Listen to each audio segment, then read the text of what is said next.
So hello guys, welcome to our new video.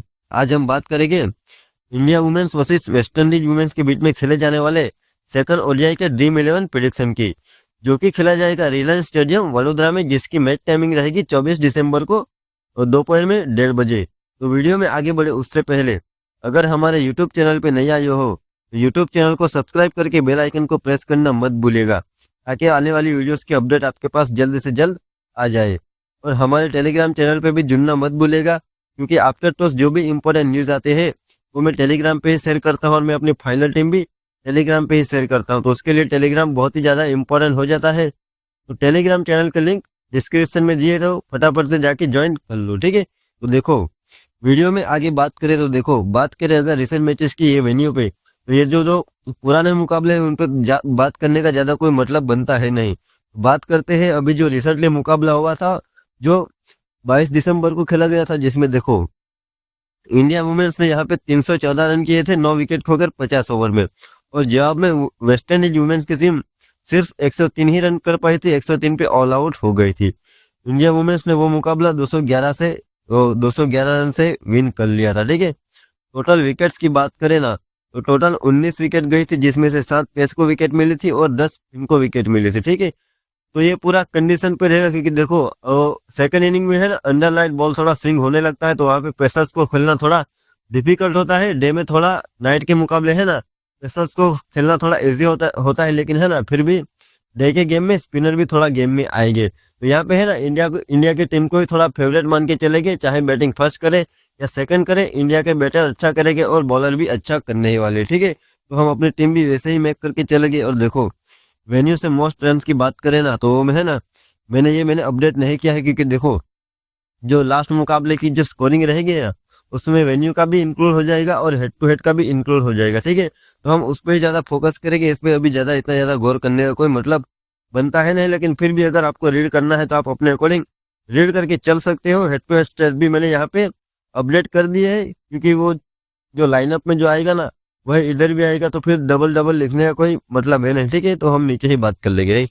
तो देखो, यहाँ पे वेस्ट इंडीज वुमेन्स के है ना रिसेंट फॉर्म की बात करें ना, तो देखो कायना जोसेफ की बात करें, लास्ट मुकाबले में 0 पे ही आउट हो गई थी। उसके अलावा यहाँ पे 2 इनिंग अच्छा ही थी, ठीक है। और हेली मैचेस की बात करें तो लास्ट मुकाबले में रन से बैटिंग से इतना कुछ खास नहीं किया था, लेकिन 2 विकेट निकाले थे। उससे पहले 22+0 और 85 नाबाद रन की बढ़िया पारी खेली थी, ठीक है। रसाडा विलियम्स लास्ट मुकाबला खेली थी, लेकिन बैटिंग से अभी तक इतना कुछ खास परफॉर्मेंस अभी तक नहीं आया है, ठीक है। तो अभी लेने का कोई मतलब बनता है नहीं स्मॉल लीग की टीम में। डियांड्रा डॉटन की बात करें तो देखो, लास्ट मुकाबले में 8 रन किए थे प्लस 1 विकेट निकाली थी। उससे पहले 25 रन प्लस 1 विकेट, 2 विकेट और 52 रन प्लस 1 विकेट निकाले थे, ठीक है। तो लास्ट मुकाबले में इतना कुछ खास नहीं किया था, लेकिन फिर भी अपने लिए प्लेयर इंपॉर्टेंट ही रहने वाली है। और वेस्ट इंडीज की वन ऑफ द बेस्ट अपना ऑलराउंडर मान के चल सकते हो, ठीक है, विद अपनी हेली मैथ्यूज के साथ, ठीक है। और समय ने कैंपेबल की बात करें तो देखो, लास्ट मुकाबले में 21 रन की एक डिसेंट नॉक खेली थी। उससे पहले 17, 19 नाबाद और 13। देखो, और कैंपेबल है ना थोड़ा अच्छा बल्लेबाजी कर रहे हैं, लेकिन फिर भी अभी स्मॉल लीग में लेने का कोई मतलब है नहीं। जीएल वगैरह में एज ए प्लेयर ट्राई कर सकते हो, ठीक है, इस पे थोड़ा रिस्क ले सकते हो। उसके अलावा बात करें ना, तो यहाँ से लेने की बात करें तो देखो, 13+0 विकेट है यहाँ पे, 16 run plus 1 wicket, 4 run plus 1 wicket और 8 नाबाद +0। तभी है ना एलेना का भी फॉर्म इतना कुछ खास है नहीं। और देखो, लास्ट मुकाबले में है ना इन सबके ओवर्स भी कटे थे, तो कौन कितने ओवर किया था ना, वो हम नीचे डिस्कस करने ही वाले हैं, ठीक है। तो अभी के लिए एलेना का देखो यार, इतना कुछ खास रहेगा नहीं। जेल वगैरह में ट्राई कर लेना, स्मॉल लीग में कोई मतलब है नहीं। और सभी का गजनबी की बात करें तो यार देखो, मेरे को पता नहीं इस प्लेयर को क्यों खिला रहे हैं, क्योंकि देखो टीनर हेनरी जैसे प्लेयर्स को आप बेंच पे बिठा के गजनबी को खिला रहे हैं, इसका कोई मतलब है नहीं। क्योंकि देखो, बैटिंग से इतना कुछ खास परफॉर्मेंस आया नहीं है, और देखो बॉलिंग से भी कुछ कंट्रीब्यूट नहीं कर रहे, ठीक है। तो इससे अच्छा तो है टीनर हेनरी को ही खिला लो, और लास्ट मुकाबले में ये चेंज हो सकता है, तो वो थोड़ा गौर से देखना, मतलब देखते चलना। लास्ट मैच में हम ऐसे भी बात करने ही वाले हैं अपने टेलीग्राम चैनल पे, ठीक है। देखो, आज के मुकाबले में है ना, मैं अपनी टीम भी अपडेट नहीं कर पाया था, और मैं है थोड़ा काम में फंसा था ना, तो 1:30 बजे तक मैं एक्टिव नहीं था, तो मैंने टेलीग्राम पे भी अपडेट नहीं किया था, और मैं अपनी फाइनल टीम भी चेंज नहीं कर पाया था। उसकी वजह से मेरा आज थोड़ा लॉस भी हो गया, तो लेकिन वो अभी मेरी गलती है, लेकिन नेक्स्ट मुकाबले में ऐसा नहीं होगा, ठीक है। जायदा जेम्स की बात कर लेते हैं तो देखो 9 रन प्लस 5 विकेट निकाले थे लास्ट मुकाबले में, उससे पहले 5+0 और 14 रन+0। तो देखो मैंने जायदा जेम्स का पहले ही बोला था, ये प्लेयर बढ़िया है, अंडर 19 में बढ़िया परफॉर्मेंस करके आए हैं और ये विकेट भी शूट करने वाले हैं। तो देखो आज के मुकाबले में भी अगर है ना वेस्ट इंडीज वुमेन्स की टीम अगर पहले गेंदबाजी करती है ना तो फिर बॉलिंग से इम्पोर्टेंट हो जाएगी और बैटिंग से भी मतलब बढ़िया लग रही थी, अच्छे बल्लेबाजी कर रही थी, लेकिन फिर भी प्रिया मिश्रा के सामने थोड़ा गलत शॉट खेलने की वजह से अपना विकेट थ्रो कर दिया था। लेकिन फिर भी प्लेयर बढ़िया है और फ्यूचर में बढ़िया कर सकती है, लेकिन अभी भी तो अच्छा परफॉर्मेंस करके ही दिया है। ठीक है, एफी फ्लेचर की बात करें तो देखो 24 नाबाद+0 विकेट नहीं निकाले, लेकिन बैटिंग से बढ़िया परफॉर्मेंस करके दिया था। ठीक है, यहाँ पे 5 नाबाद+1 और यहाँ पे 2 विकेट निकाले थी। और लास्ट मुकाबले में है ना एफी फ्लेचर के थोड़े ओवर कट कर दिए थे, लेकिन मेरे को पता नहीं कि ओवर कटे थे, लेकिन फिर भी है ना अगर आज का मुकाबला खेलेगी तो आपके लिए इम्पोर्टेंट रहने ही वाली है।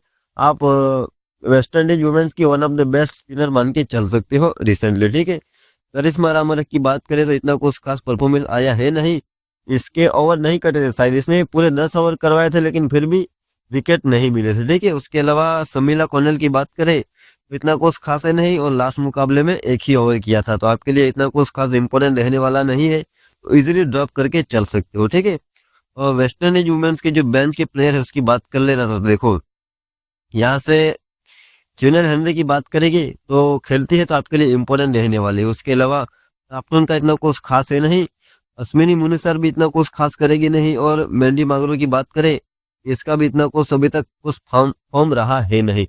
यहाँ पे है ना मेरे को वेस्ट इंडीज की टीम में यहाँ पे एक देखने को मिल रहा है, वो है ना गजनीबी की प्लेस पे यहाँ पे जूनियर हेनरी को ला सकते हैं। ठीक है, यहाँ से देखो जो हमारे लिए जो वेस्ट इंडीज वुमेन्स के ओर से जो इम्पोर्टेंट प्लेयर रहने वाले हैं ना वो मैं आपको नोटिस करवा ही देता हूँ। तो देखो यहाँ से हेली मैथ्यूज, डियांड्रा डॉटिन, ठीक है, यहाँ से जायदा जेम्स और एपी फ्लेचर, मेरे लिए तो ये 4 ही प्लेयर इंपॉर्टेंट रहेगी। उसके अलावा चिनेल हेनरी खेलती है तो वो स्मॉल लीग में इन 4 से 5 प्लेयर से ज़्यादा लेने का कोई मतलब है नहीं, मतलब सबको नहीं लेना है, इन्हीं 4-5 प्लेयर में से 1-2 प्लेयर को हम लेके चलने वाले हैं, जिसमें डॉटिन और हेली मैथ्यूज तो आपकी टीम में रहने ही चाहिए। ठीक है, और उसके अलावा बात कर लेते हैं, देखो मैं आपको है ना वेस्ट इंडीज वुमेन्स के लास्ट मैच के बॉलिंग की थोड़ा मैं आपको दिखा देता हूँ कि किसने कितने ओवर किए थे। तो ठीक है, हाँ तो देखो डियांड्रा डॉटिन ने 10 ओवर किए थे, 1 विकेट निकाली थी। हेली मैथ्यूज 10 में 2 विकेट निकाले थे। उसके अलावा देखो समीला कॉलिन ने सिर्फ 1 ही ओवर किया था।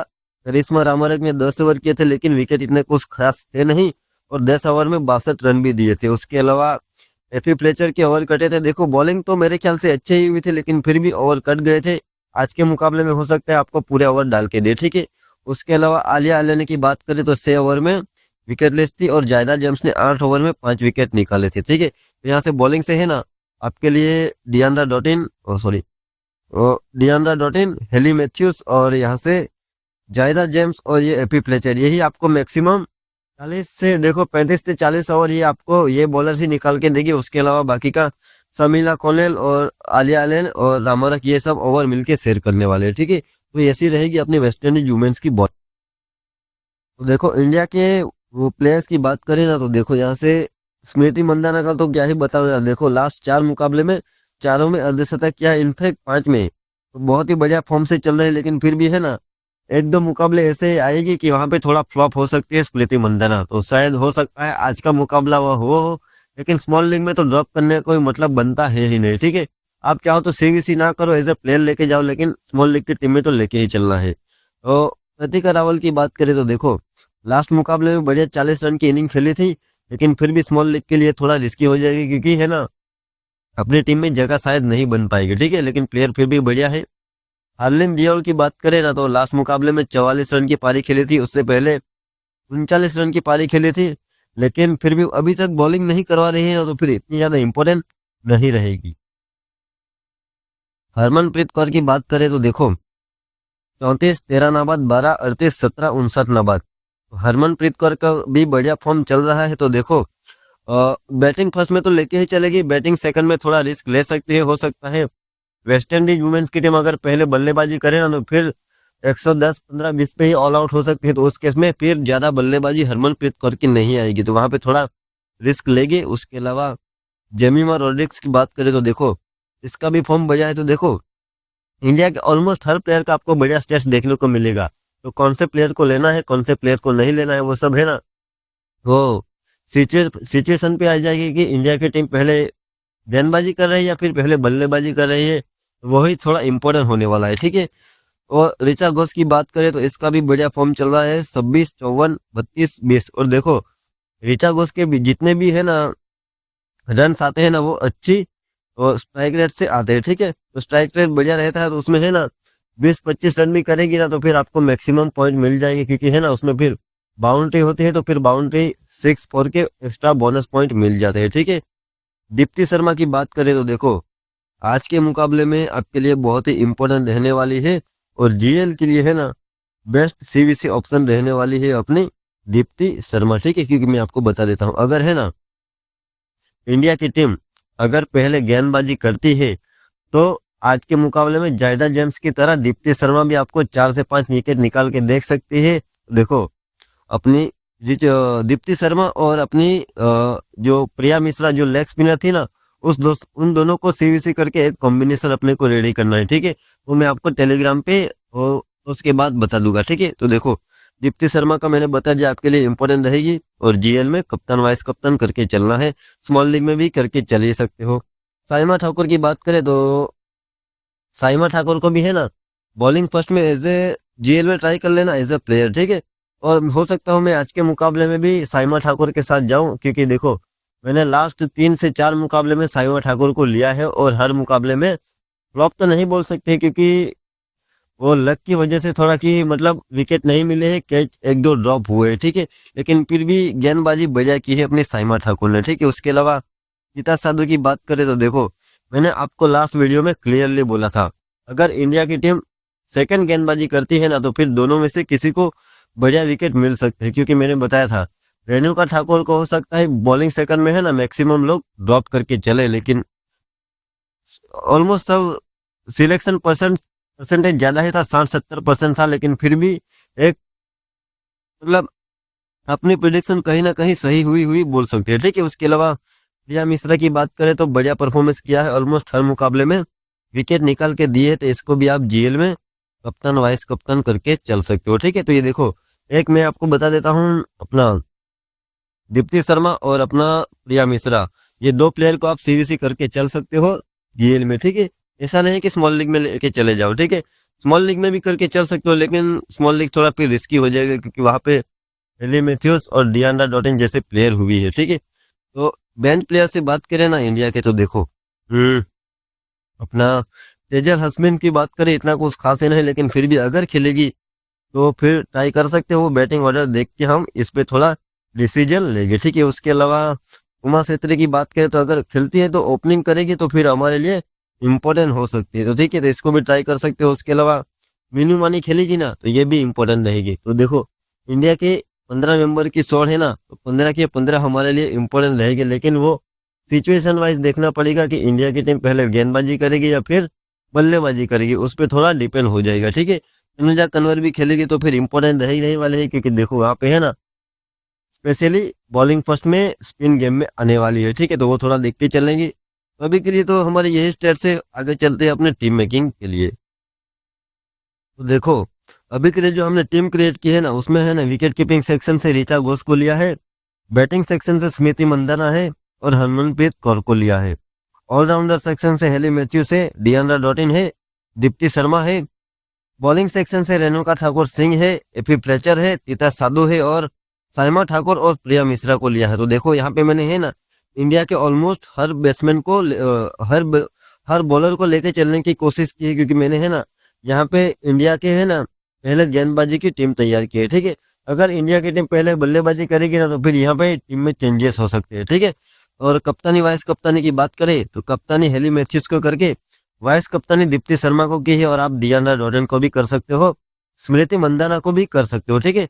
अभी देखो दीप्ति शर्मा के सिर्फ 5% सीवीसी सिलेक्शन है, ये अभी है ना दीप्ति शर्मा थोड़ा रिस्की हो गई है और अभी रिस्क लेने में मजा आने वाला है आज के मुकाबले में, क्योंकि है ना जैसे मैंने आपको बताया इंडिया की टीम अगर पहले गेंदबाजी करेगी ना तो फिर दीप्ति शर्मा एक डिफरेंशियल कप्तान वाइस कप्तान बनने वाली है, ठीक है। वीडियो अगर आपको अच्छा लगा ना तो वीडियो को लाइक करके शेयर करके सब्सक्राइब करके बेल आइकन को प्रेस करना मत भूलिएगा। तो thank you for watching video. मिलते हैं अगले नेक्स्ट वीडियो में।